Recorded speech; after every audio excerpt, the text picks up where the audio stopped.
The People's Platform. Good evening and welcome to the People's Platform. In Sri Lanka, under-education has become a massive issue, spurred on initially by the school closures during the COVID-19 pandemic, exacerbated by the economic crisis. So we see children underprepared to take on real world challenges. There has been effectively a learning deficit with children being left behind. Have there been any structured, streamlined efforts to make up for that lost time, to make up for the lost skills? Let's find out. Today's topic discusses the crisis in education in Sri Lanka. We are joined by Professor Arjuna Parakrama, Emeritus Professor, University of Peradeniya. Good evening and welcome, Professor. Good evening. Good to see you again on the show. Good to be here. Professor Parakrama, we see a dumbing down of kids in Sri Lanka. Children are increasingly being left behind. There are massive disparities despite us boasting of a free education system. How must this be rectified? I think that's a very important question. I think let's look at first principles to begin with. You're quite right. In fact, there was a shocking revelation. A study was done in March 2023 that looked at children in year 3 in terms of their outcomes, how well they had fulfilled the outcomes in numeracy and literacy, and they found that only 8% of the students had fulfilled that. So the 92% were in sort of default, as it were. And this is not the fault of the children at all. I mean, if we learn one lesson, it's never close the schools, because the schools are places where other things happen as well as learning. The children share, they come to meet each other. It's a separate space of friendship, of taking their time if both parents are working, and particularly adversely affects the poorer children more than the richer ones who have other ways of managing their time. So I think that's a given. That was a tragedy, the fact that the schools were closed so arbitrarily and so long and so unnecessarily. This is also, but it's symptomatic of a kind of top-down decision-making process which is not interested in children and not interested in the poorer children, the more disadvantaged children. That's what we're seeing.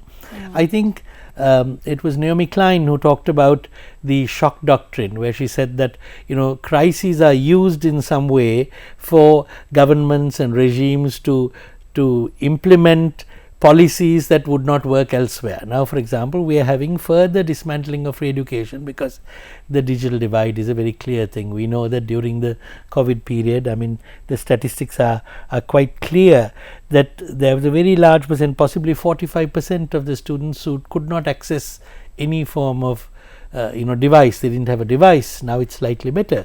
So they were completely left out. Whereas if we had said free education is not there, we're going to educate only the middle class and the upper classes, there would be an uproar. But here you use the technology and the crisis in order to leave out that group of people. So it's exclusionary by nature. Absolutely exclusionary. But it pretends not to be. It pretends not to be. So I think that's very. So if schools had not been closed, then this issue would not have come. Then the children would have learnt the way they had learnt. Otherwise, not only do you need a kind of device, a smartphone, you need a laptop or some other computer. So that is particularly there. But I think what we are seeing is an unraveling of precisely the devaluing of free education, things that all of us came out of, that we cherish, that is unraveled. We have, I think, education being seen as an investment.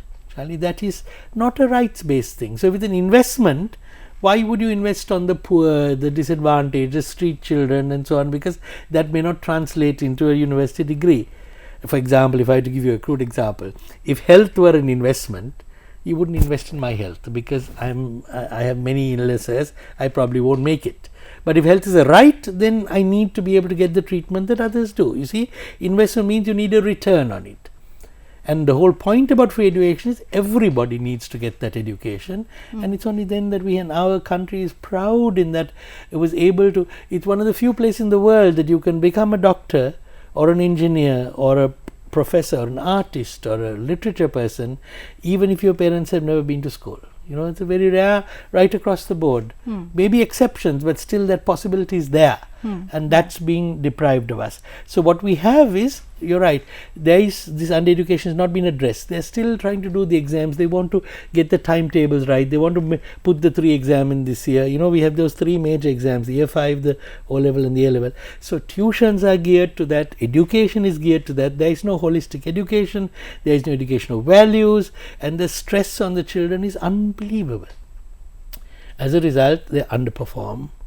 They drop out. I mean, let me tell you the dropout figures. You'll be amazed to know that of the children that we have, say about 300, and this is the figures of the cohort that came in 2004. About 302,000. These are official government figures. 302,000 joined year 1. Okay. Right? Of that, already 45,000 had dropped out by the O level. No way. Yes, and then so about 257,000 sat the O level, 80,000 failed to qualify that Right. simple O level exam.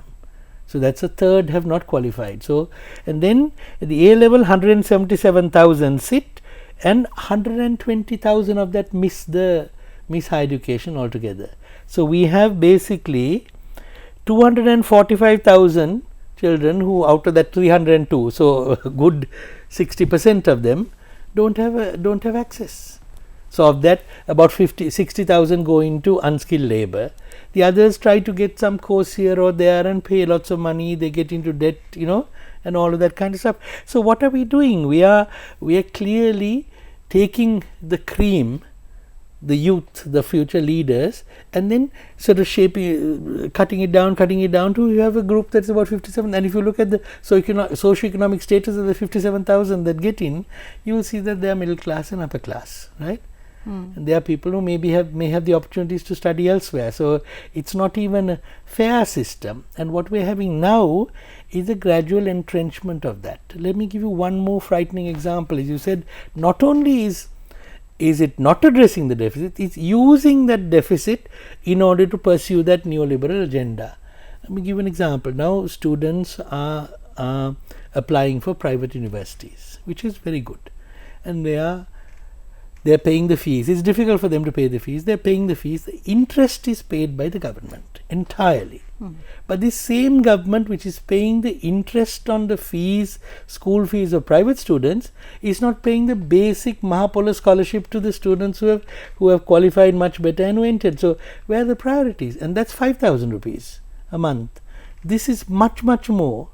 So government is paying for those relatively privileged students who want to study in a private university, much greater amounts, but not paying the promised scholarship to these students. So naturally they are dropping out. They are doing jobs, their jobs. Many of them do security guard work. Some of them don't come to university. They have to work in the fields and so on. So you have a huge problem in which I think the state university state education system is under collapse. Professor, by our collective silence, what we are doing is effectively ensuring that the more disadvantaged children end up as the coconut pluckers and the 3-wheeler drivers and the security guards, so that it benefits the privileged. Absolutely, right? Absolutely, yes. The middle class and the privileged. So that's what this shock thing has happened. That's what the catastrophe and the crisis has done.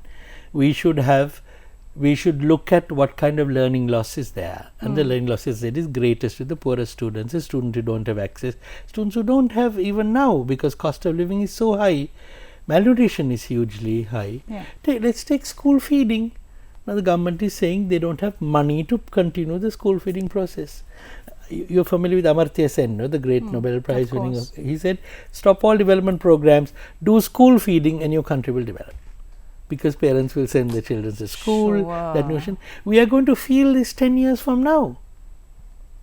They say something like a third of the population of children under 4 are malnourished or stunted. And that puts us again among the 10th worst country in the world. This country, which had physical quality of life indices which are very high, which prided itself of education, health and so on, is going down very fast. So I think this point I just want to make, that in general, which goes beyond the education thing, the tragedy and the anger among the public is this: there is a group of people who are responsible for this crisis, these sets of crises, right? They go scot-free, but the burden of the crisis is placed on the poorest. So the poorest have to suffer for a crisis they did not create, while those who created the crisis remain scot-free. That's horrible, isn't it? Yeah, absolutely. And Professor, when we speak of the education paradigm, comprehensive sexuality education is something that school children have been denied. Effective education has been denied, as a result of which we see an exponential increase in the incidence of sexual abuse, sexual violence, rape against children. And from this, I'd like to draw your attention to the pivotal role that religious leaders need to play. We've seen our fair share of rabble-rousing, myth-making religious leaders across religions, causing disunity and disharmony and division, and for the most part, they're not held accountable. And they are one set of people who are opposed to sex education in schools. So, I mean, I don't know how to disentangle this thought process, because it's quite warped. Yes, I think the problem here is I mean, you've hit the nail on the head. The problem is very complicated, but nonetheless the solution is clear. We have to maintain that secular distinction between religion and education. That's very clear. In fact, you can see how insidious it is. I might incur lots of enemies for this, but I'll say that certain religions, particularly dominant religions, sort of invade civil space, they invade the classroom, they invade other kinds of places invidiously and sort of quietly and tacitly. Now, in the bulk of government schools, we have schools that are restricted to a particular religion. Now, how would that be right? It seems to me a violation of the constitution. It's so arbitrary. Yes, some schools only take students of a particular religion. That's quite wrong. Yeah. So if you look at this situation, yes, sex and gender education is a must. It is necessary. But the problem is not merely one of the overall structure. The teachers themselves are squeamish about it. They are not aware. They have not got that kind of. They become very conservative. But one thing is very clear: religion has no role to play in a secular school space. I think that's very important. And we don't even have religion. We have religious institutions, individuals who are politicking for power and sort of superficial popularity kind of thing, who intervene. And as you say, it cuts across all of the religions. But we need to stand up and say, no, we're not doing that. Academics are not doing that. Intellectuals are not doing that. We're scared about antagonizing religious leaders, so-called religious leaders. They are not real religious leaders. If they were, they wouldn't be doing this. But I think, so that's why I keep coming back to, this is a crisis if we don't intervene. And I'm really glad that you're raising these difficult questions. Not many other people do that. If we don't intervene, we become part of the problem. As you say, gender and sex education, inclusive education, education that brings communities together, that talks about the difficult issues of the war, reconciliation, criminalization of Muslims, the whole plantation, Malayalam Tamil question, that is necessary. Now, in the 21st century, they talk about critical thinking, about communication, about creativity. Now, those are not subjects in our curriculum. Those should be. Instead of which, we are racing towards finishing a syllabus in mathematics or finishing a syllabus in chemistry or something like that. Can you see what has happened? So we have lost time. Catching up is in tuition classes. So the students are under pressure. I know you know that in the advanced level classes in the government school, hardly any student goes to school. In that last year, they don't go. They are in tuition classes, which is a travesty. We need to be teaching values education. Where is the values education? That must be inclusive. That must be secular. And that must involve the basic skills for them to become young adults. And as you say, gender and sex education is crucial there, as is inclusive education, as is understanding of each other's religion and culture and all of that space, respect for that, It's not happening. If we connect education to the budget, as we have an upcoming budget in the cards as well, we need to pay our teachers sufficiently. How has that not happened? I mean, it's not rocket science, Professor, to realize that our teachers are the ones who enable our students to understand life in the most magical way. Yes. And we pay them peanuts. Absolutely. I mean, to give you an anecdote, my professor is a very senior professor. He worked at Cambridge University and many places in the US as well. His wife's a teacher, and she always tells me I get paid more than my husband. So as a school teacher, as a senior school teacher, she gets paid more. I think we have to recognize that the teaching is a key avocation. We want people who will do that, not people who do then have to grab around. Again, the tuition issue is that they're underpaid. They're underpaid teachers, they're under-respected, they're not provided proper training. I'm afraid I will be failing my duty if I said the NIE, and there's a new Director General, I hope he'll do something, has failed in that process of making the syllabuses new, teaching the teachers how to teach, and bring whatever we teach, we always teach value as well, whether we don't teach it or we do. So respect for teachers is crucial. I still have teachers who I respect more, almost as much as parents. In that sense, I don't sit when they're there, and that's natural. That's not some phony kind of thing, because they taught us how to live.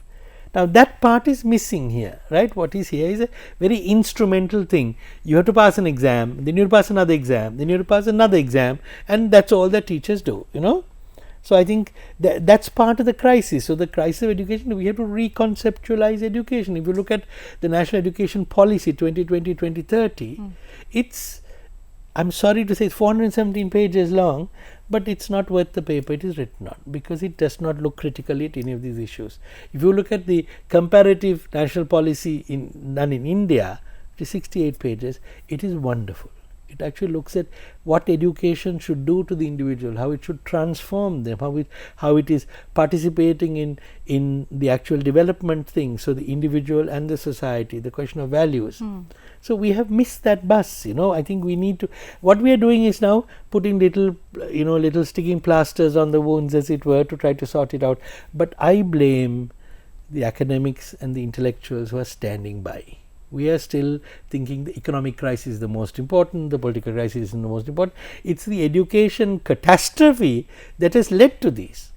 If we had students who can think critically, who can communicate that stuff, and who are creative, then this issue won't come. Now education, as I said, is an instrumental thing. Education for the marketplace. We worship the marketplace. If the marketplace can't provide you a job, that means your education is useless. Right. So what does that mean, So if you look at law, and I know you, so that means only the lawyers who make a lot of money are the good citizens, and those who do pro bono are not. I can't understand this. This is the entire mindset that we have. So what we have then is a kind of model which says we are now going to do economic recovery, justice, humanity, human rights, decent, all that must be sacrificed in the name of this so-called recovery or reform. I don't think that can happen with one without the other. Absolutely. So, and education is a pivot. Education is crucial. We're not doing that. Universities are failing. Do you know that universities have 35% vacancies in academic positions, and yet they're increasing the number of students for politics? Right. But we can't complain in the system. The system has been always what it is: bureaucratic, politicized, and mediocre. We need to do something about that. So in terms of budget 2024, how must the budgetary allocation for education now be increased? I think we again competing with Afghanistan, the lowest place in South Asia in terms of the budget for education vis-a-vis the GDP. Ours is 1.9, which is, Afghanistan is the same, and Afghanistan is a country that believes that half its population should not be educated. So can you imagine, we are in that company. So unless we spend more money, we are not going to solve any of these problems. If we take a fraction of the military expenditure, we can do what we need to do for education very clearly. So one thing is the resources, the allocation is not enough.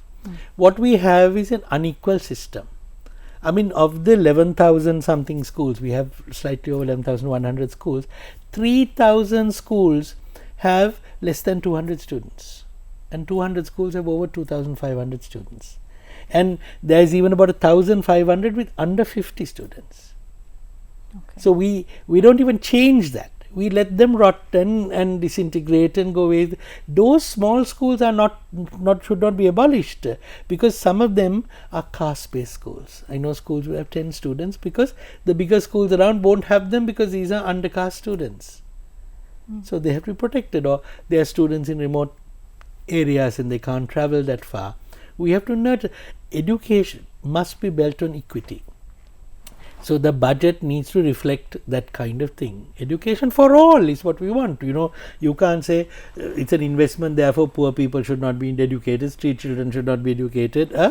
If your parent is not a doctor, you can't be a doctor, kind of thing, that sort of thing. So the budget needs to be increased. And if you look at last year's budget and the budget before, even though the budget is small, even then key aspects are not implemented. Right. So they are returning some money.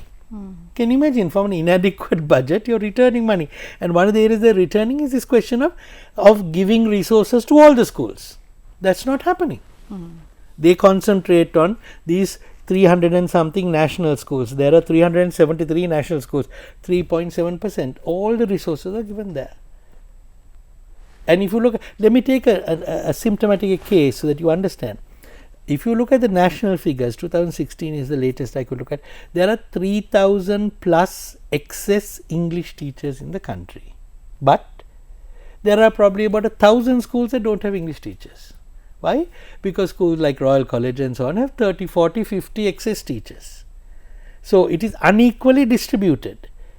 The more privileged schools have an excess of English teachers. In the urban areas, there are English. So it's not even that there aren't enough. It's not distributed properly. So the education system is a microcosm of our society. The inequalities, the injustices, the discrimination, and quite frankly, the sort of the sort of throwing away of people as if they are dispensable entirely takes place here. So if we sort this out, I think we can address the others on the longer term. At a macro level, Professor, do you feel like we're just stumbling along without any proper direction, where we're just being reactive and responsive to crisis upon crisis, and we have no clue what is up next? I think yes, if we're talking about us, but I believe the regime is very clear. They want to devalue free education from kindergarten to university, so that private institutions can flourish and then education can become the privilege of a few, like it was a long time ago. You see, because it's through education that you have people from all walks of life, achieving what they do. So that's the thing. So we are reacting, I agree. We are not getting the picture right. But I think if you look at the picture carefully, it's too much of an accident to see universities are being defunded, not only unfunded, defunded. Okay. Universities are being defunded, schools are being clamped down, they are being restricted, resources are being restricted, and the function of the school is now taking place in the tuition class, which is for fees. So it's no longer free education. The education department pays only certain aspects of the recurrent expenditure. Students have to bring desks and chairs, they have to bring various kinds of things, so the poorer students drop out further and further. So you're going to see the repercussions of this in 5 to 10 years. So I think, yes, we are not doing enough because we are reacting, but it seems to me the system is pursuing that neoliberal agenda of making education an investment and therefore centralizing its resources on a few major areas which it thinks are useful, and then providing lots of options to others for private institutions. Professor, thank you for putting this in perspective so clearly. It sounds really scary. What do we do? I think it's again like the other issues, like the political and economic. It's too important an issue to leave to the authorities. They have bungled it for years and years and years and years. We have the free education thing, which is gradually being dismantled. we have an education department and a system that is apathetic, that is mediocre, and that is politicized. I think we need to get back to the system. Let me take the school feeding issue. It's a very interesting issue. There, and very important, there's monies allocated up to about 100 rupees per student. What did they do? The government decided to subcontract it to some local person to do. So naturally the students get, whereas it's clearly the school development society should be the thing. So the parents are there, the teachers are there, the principal is the head of that. That should be the place where nutritious food is prepared for the students. Instead of which somebody outside, some Mudalali or some, somebody who has some connection to the local politician did it, so it flopped. The cost was much greater, the government can't sustain it. So what I'm saying is, we need to bring back that, and I think there we need to have a platform of people that work towards education. So there is no short answer. It has to be long, but it needs a commitment of all of us. All right. Thank you very much, Professor Arjuna Parakrama, Emeritus Professor, University of Peradeniya. Thank you for sharing your perspectives. Thank you very much for asking. Thank you for watching us. We'll see you again tomorrow. Good night.